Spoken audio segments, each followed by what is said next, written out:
আসসালামু আলাইকুম। ইজি পাঠশালার পক্ষ থেকে আমি হৃদয় রায় সবাইকে স্বাগত জানাচ্ছি। আজকে আমি অর্থনীতির প্রথম পত্রের এবং প্রথম চ্যাপ্টার থেকে একটি টপিক নিয়ে আলোচনা করব, সেটা হচ্ছে উৎপাদন সম্ভাবনা রেখা। সো উৎপাদন সম্ভাবনা রেখা থেকে তোমাদের সিকিউ প্রশ্নে এখান থেকে একটা প্রশ্ন আসে, ঠিক আছে।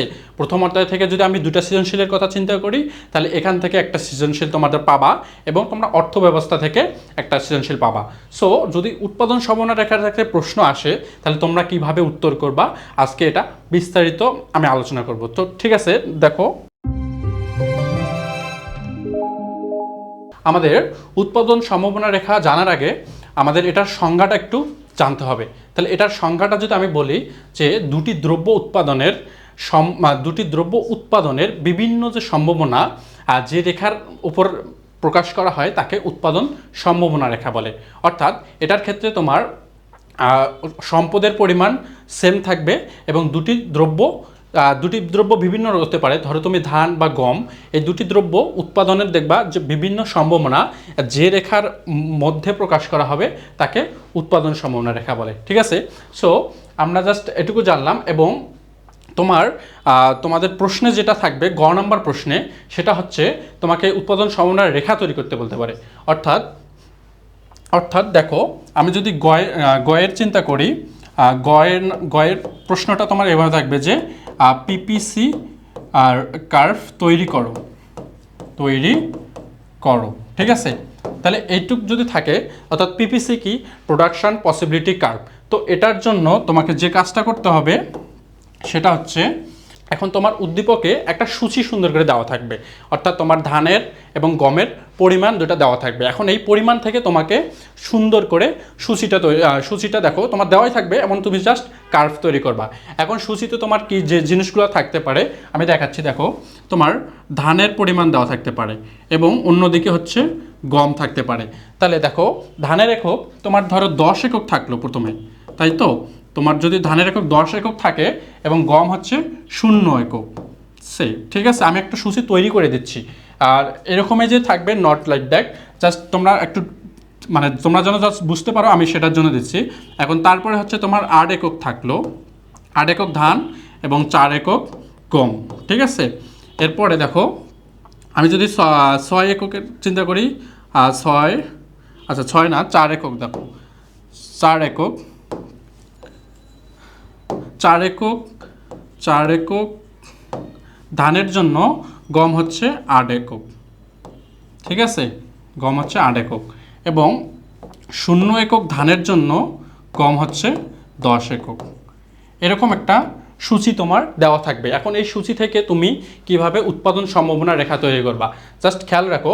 উৎপাদন সম্ভাবনা রেখা, আমার অর্থনীতিতে যে কোনো রেখা তৈরি করার জন্য তোমাকে লম্ব অক্ষ এবং ভূমি অক্ষ আগে সিলেক্ট করতে হবে। তো দেখো, আমি লম্ব অক্ষ এবং ভূমি অক্ষ নিলাম। মূলবিন্দু আমার কত? 0।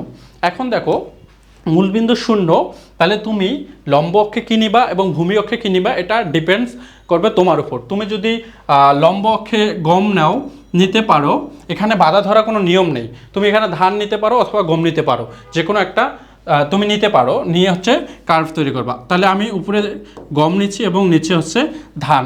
তো দেখো, এবার আমি প্রত্যেকটা একক যে লম্ব অক্ষে, দেখো লম্ব অক্ষে আমি গম, তাহলে এবার গমের এককগুলো আমি বসাবো। এখন লম্ব অক্ষে দেখো, গম আমার সর্বোচ্চ কত? 10 একক। তাহলে আমাকে লম্ব অক্ষে 10 একক অবধি যেতে হবে।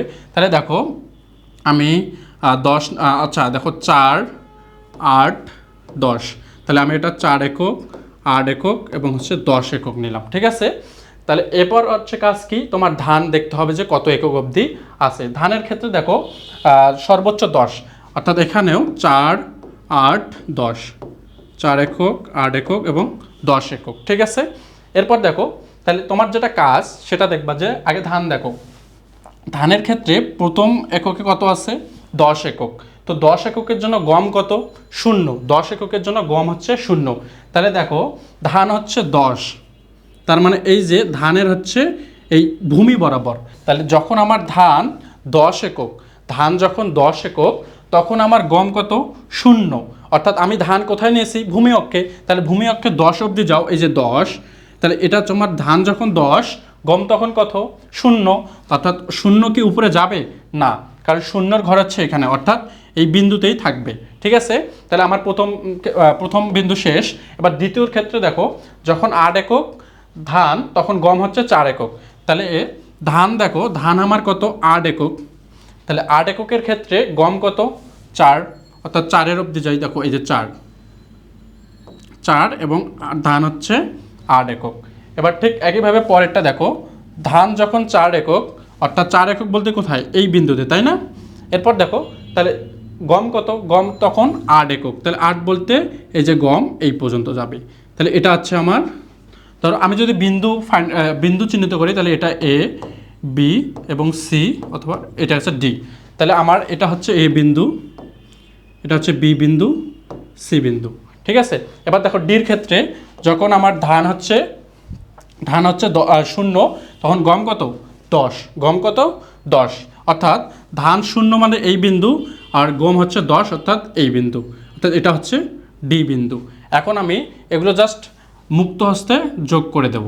দেখো আমি যদি যোগ করে দেই তাহলে আমার পিপিসি কার্ভ তৈরি করা হয়ে যাবে। এটা হচ্ছে পিপিসি কার্ভ। ঠিক আছে, তাহলে আমরা কি পেলাম, পিপিসি কার্ভ পেলাম। দেখো তাহলে পিপিসি অর্থাৎ প্রোডাকশন পসিবিলিটি কার্ভ। এখন দেখো তোমার এটুক তো হচ্ছে উৎপাদন সম্ভাবনা রেখা। নেক্সটে তোমার এটা হচ্ছে গ নাম্বারে আসতে পারে। ঠিক আছে, গ নাম্বারে এই প্রশ্নটা হতে পারে। এখন ঘ নাম্বারে কিন্তু আবার সেম এই ধরনের প্রশ্ন থাকার সম্ভাবনা কম। তোমার ঘয়ে যে প্রশ্নটা থাকে সেটা হচ্ছে এই পিপিসি রেখার অভ্যন্তরে অথবা এর বাইরের কোনো বিন্দুতে আদৌ উৎপাদন সম্ভব কিনা এটা তোমাকে যাচাই করতে হবে। এখন এটার জন্য কিছু জিনিস পড়তে হবে। সেটা হচ্ছে আমরা অর্থনীতিতে সম্পদ হচ্ছে সীমিত বাট অভাব অসীম। তাহলে এই কথাটা কে বলেছে, আমাদের অর্থনীতির আধুনিক অর্থনীতিকের জনক স্যামুয়েলসন বলছে যে আমাদের সম্পদ সীমিত কিন্তু অভাব অসীম হয়। তো এই ক্ষেত্রে তোমার উৎপাদন সম্ভাবনা রেখার বাইরের কোনো বিন্দু, আমি যদি এখানে একটা বিন্দু কল্পনা করি, ধরো এক্স বিন্দু, তাহলে তোমাকে ই বিন্দু, এই বিন্দুতে আদৌ উৎপাদন সম্ভব কি প্রশ্ন যদি কখনো হয়, তাহলে বলবা যে না। এখন কেন না এটা জানতে হবে। আমাদের অর্থনীতিতে বলা হয়েছে যে সম্পদ সীমিত, এই সীমিত সম্পদে আমরা পিপিসি রেখার বাইরের কোনো বিন্দুতে উৎপাদন করতে পারি না। ঠিক আছে, এরপরে যদি ধরো এখানে একটা বিন্দু কল্পনা করলাম, এখানে ধরো এফ বিন্দু, তাহলে এফ বিন্দুতে কি উৎপাদন সম্ভব, এখানে উৎপাদন করা সম্ভব, কিন্তু আমরা উৎপাদন করব না। এর কারণ হচ্ছে আমাদের সমাজে বেকারত্ব সৃষ্টি হবে এবং সমাজে অপূর্ণ নিয়োগ হবে। অপূর্ণ নিয়োগ, এখন পূর্ণ নিয়োগ এবং অপূর্ণ নিয়োগ এই কনসেপ্টটা ক্লিয়ার রাখতে হবে। পূর্ণ নিয়োগ বলতে ধরো আমার কাছে 20,000 টাকা এবং 10 জন শ্রমিক আছে। এখন আমি এই 10 জন শ্রমিক এবং 20,000 টাকা কোথাও ইনভেস্ট করব। যখন আমি এটা কমপ্লিটলি ইনভেস্ট করব সেটা হবে আমার জন্য পূর্ণ নিয়োগ। বুঝা গেছে? অর্থাৎ আমি যখন আমার সর্বোচ্চটুকু দিয়ে দেব সেটা হয়ে যাবে কি আমার পূর্ণ নিয়োগ। আবার আমি যদি দেখা যাচ্ছে 20,000 টাকা থেকে 5,000 টাকা কম নিয়োগ করি এবং 10 জন শ্রমিক থেকে 2 জন শ্রমিক কম নিয়োগ করি, সেটা কিন্তু আর পূর্ণ নিয়োগ থাকবে না, সেটা হয়ে যাবে অপূর্ণ নিয়োগ। অর্থাৎ আমার এই যে পিপিসি রেখা আছে, এই রেখায় আমার পূর্ণ নিয়োগ আছে এবং এখানে আমি সর্বোচ্চ উৎপাদন করতে পারবো। বুঝা গেছে? এরপর এর বাইরের কোনো বিন্দুতে উৎপাদন সম্ভব নয়। কেন সম্ভব নয় বলে রাখছি, এটা হচ্ছে অর্জনযোগ্য বিন্দু। এই বিন্দুর নাম হচ্ছে অর্জনযোগ্য বিন্দু, মনে রাখবা। এবং এফ বিন্দুর নাম হচ্ছে অপূর্ণ নিয়োগ। ঠিক আছে, এফ বিন্দুর নাম হচ্ছে অপূর্ণ নিয়োগ বিন্দু। এখন দেখো তাহলে এই জিনিসটা বুঝলা। এখন ঘ নাম্বারে তোমার এই জিনিসটা কিভাবে আসবে, এখানে দেখো তোমার এই যে উৎপাদনের যে মান, সূচির যে মানগুলো দেওয়া আছে ধান এবং গম, এগুলো একটু চেঞ্জ করে দেবে। অর্থাৎ এমনভাবে চেঞ্জ করবে যেন পিপিসি রেখার বাইরে চলে যায় অথবা এর অভ্যন্তরে থাকে। অর্থাৎ তোমাকে যে কোনো একটা পরীক্ষা করতে বলবে, হয় তোমার বাইরের কোনো বিন্দুতে সম্ভব কিনা অথবা অভ্যন্তরের কোনো বিন্দুতে সম্ভব কিনা। এটা কখন বোঝা যাবে, যখন তোমার এখানে মানগুলো, ধরো এখানে 8 আছে, এখানে তোমার 6 করে দিল, ঠিক আছে, 6 করে দিল অথবা 10 করে দিল, তখন কিন্তু দেখবা যে একটা বিন্দু তোমার রেখার বাইরে আইদার হচ্ছে তোমার অভ্যন্তরে অবস্থান করবে, তখন এটা তুমি বুঝতে পারবা। সো আশা করি উৎপাদন সম্ভাবনা রেখা থেকে কোনো সিকিউ প্রশ্ন আসলে তোমরা ইজিলি এটা দিয়ে আসতে পারবা। আশা করি তোমরা বিষয়টা বুঝতে পেরেছো এবং ইজি পাঠশালার পক্ষ থেকে তোমাদেরকে ধন্যবাদ জানিয়ে আজকে এখানে শেষ করতেছি। আসসালামু আলাইকুম।